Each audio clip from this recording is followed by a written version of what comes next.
নমস্কার বন্ধুরা, আজ আমি বানাবো পটলের দোলমা, চিংড়ি মাছ ও নারকেলের পুর ভরে। এর জন্য পটলগুলোকে গা থেকে খোলাগুলো চেঁচে নিয়েছি। চেঁচে নেওয়ার পর দুদিকে মুখটা এভাবে কেটেছি অল্প করে, আর এদিকটাও কেটেছি। এইবার একটা চামচের সাহায্যে ভেতর থেকে চামচটা ঘুরিয়ে ঘুরিয়ে বীজগুলোকে বার করে নেব।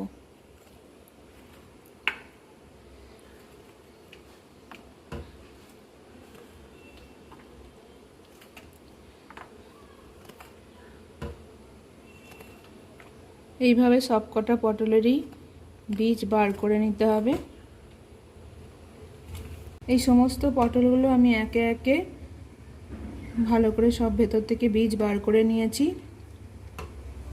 এই যে সমস্ত পটলের বীজগুলো বার করে রেখেছি, এই বীজগুলো ফেলে দেবো না, এগুলো কাজে লাগবে রেসিপিতে, পরে বলবো।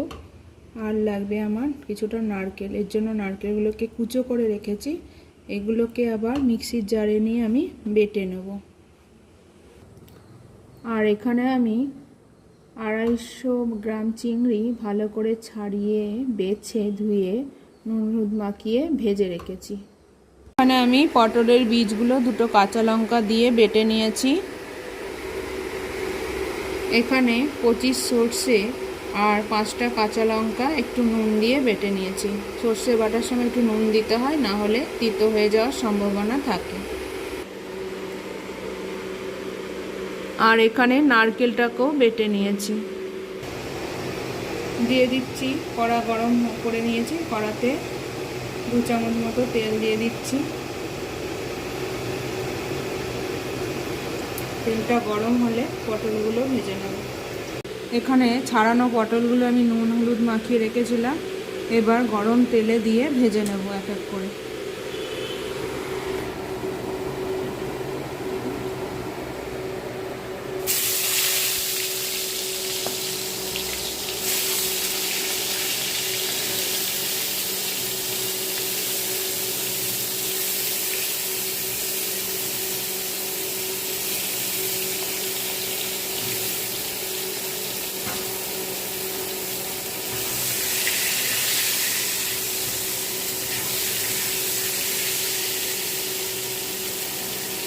হালকা করে ভেজে নেব, খুব বেশি ভাজতে হবে না।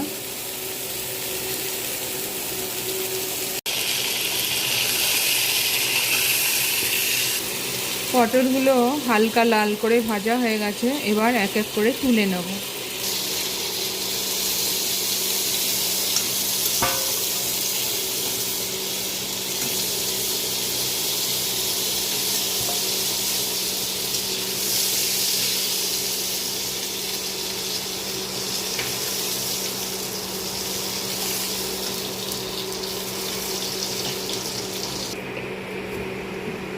পটলগুলো সব তুলে নিলাম। এবার এই পটল ভাজা যেটুকু তেল রয়ে গেছে, সেই তেলেই কিছুটা কালো জিরে ফোড়ন দিয়ে দিলাম।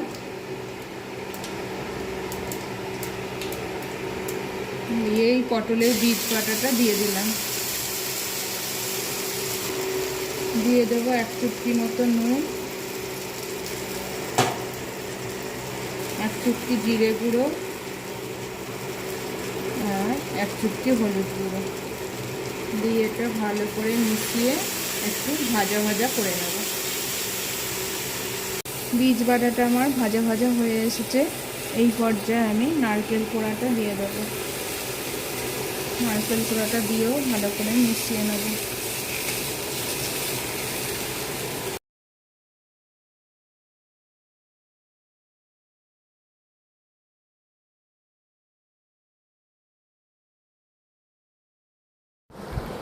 এক চামচ চিনি দিয়ে দিলাম, ভালো করে মিশিয়ে নিলাম।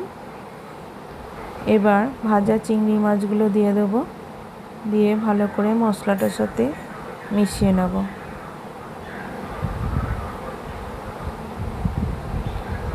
সমস্ত কিছু একসাথে ভালো করে মিশিয়ে নিলাম। দিয়ে দিলাম 1 চামচ মতো সর্ষে আর কাঁচা লঙ্কা বাটা। এটাও ভালো করে আবার মিশিয়ে নেব। হয়ে গেছে, পুরটা ঠান্ডা হোক, তারপরে পটলের ভেতর ভরে নেব। এইবার পটলগুলোতে এক এক করে পুরটা ভরে নেব।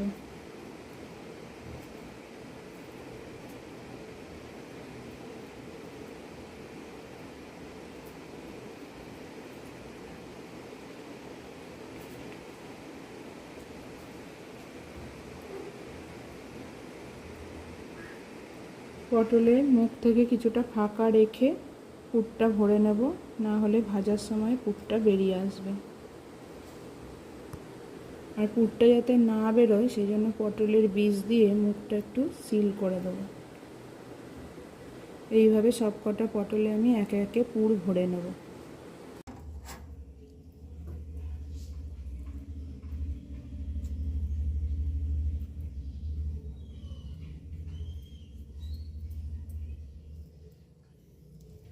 একটু ভেতরে আঙুল দিয়ে চেপে চেপে ভরে দিতে হবে।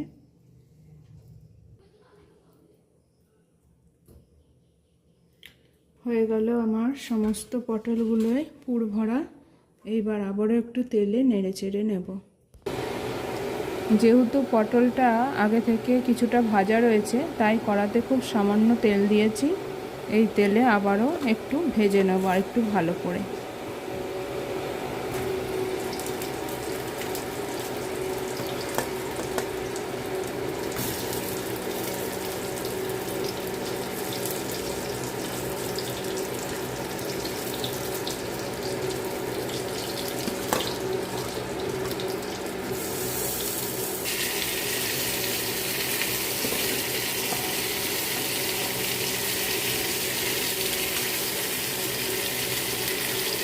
পটলগুলো লাল লাল করে ভাজা হয়ে গেছে, এবার তুলে নেব।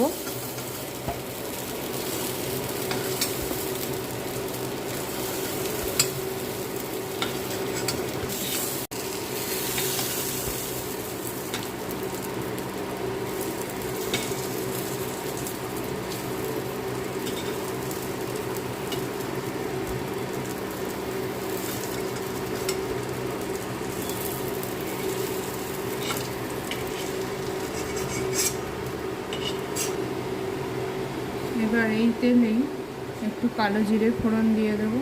যেহেতু পটল দুবার করে ভেজেছি, অনেক তেল আছে, তাই খুব সামান্য তেলেই আমি ফোড়নটা দিলাম।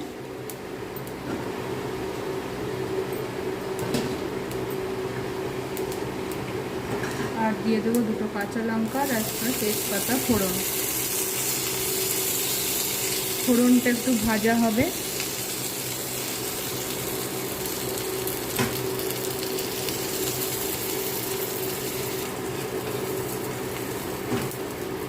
ফোড়নটা ভাজা হয়েছে, খুব সুন্দর সেন্ট বেরিয়েছে। এবার দেব হাফ চামচ মতো জিরে গুঁড়ো আর হাফ চামচ হলুদ গুঁড়ো আর সামান্য স্বাদ অনুযায়ী নুন। মশলা যাতে যদি পুড়ে না যায় সেজন্য সামান্য জল দিয়ে দিলাম।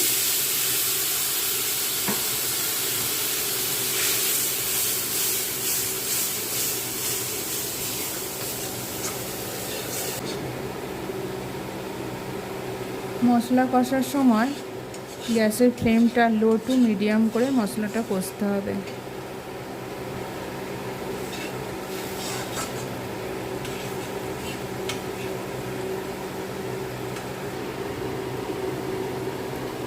মশলাটা কষা হয়ে গেছে, কড়া থেকে উঠে আসছে। এই সময় আমি বেটে রাখা সর্ষে লঙ্কা বাটাটা দিয়ে দেবো, দিয়ে একটু নেড়ে চেড়ে মিশিয়ে নেব।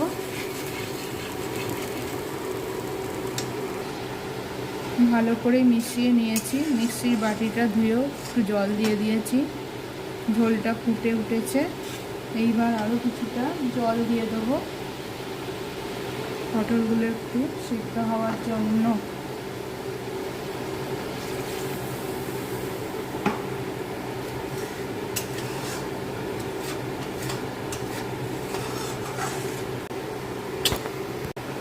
আমি এখানে আজকের এই রান্নাটি সম্পূর্ণ নিরামিষভাবে করছি, পেঁয়াজ রসুন ছাড়া। আপনারা চাইলে এই গ্রেভিটা করার সময় পেঁয়াজ রসুন আদারও ব্যবহার করতে পারেন। আমি আজ সর্ষে বাটা দিয়েই করছি। ঝোলটা ফুটে গেছে, এই সময় আমি ভেজে রাখা পটলগুলো দিয়ে দেবো।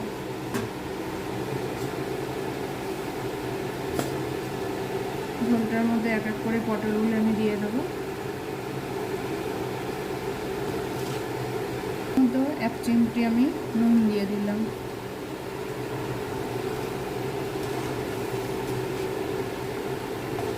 তো পটলগুলো দিয়ে এবার ঢাকা চাপা দিয়ে দেবো, কিছুক্ষণ সিদ্ধ হতে দেবো, তারপর আবার ফিরে আসবো। যেহেতু আমি এটা সর্ষে বাটা দিয়ে করছি, তাই একটু কাঁচা তেল দিলে ভালো টেস্ট হয় এবং সেন্টটাও ভালো হয়, তাই আমি 1 চামচ মতো কাঁচা তেল দিয়ে দিলাম। এবার একটু মিশিয়ে নেব।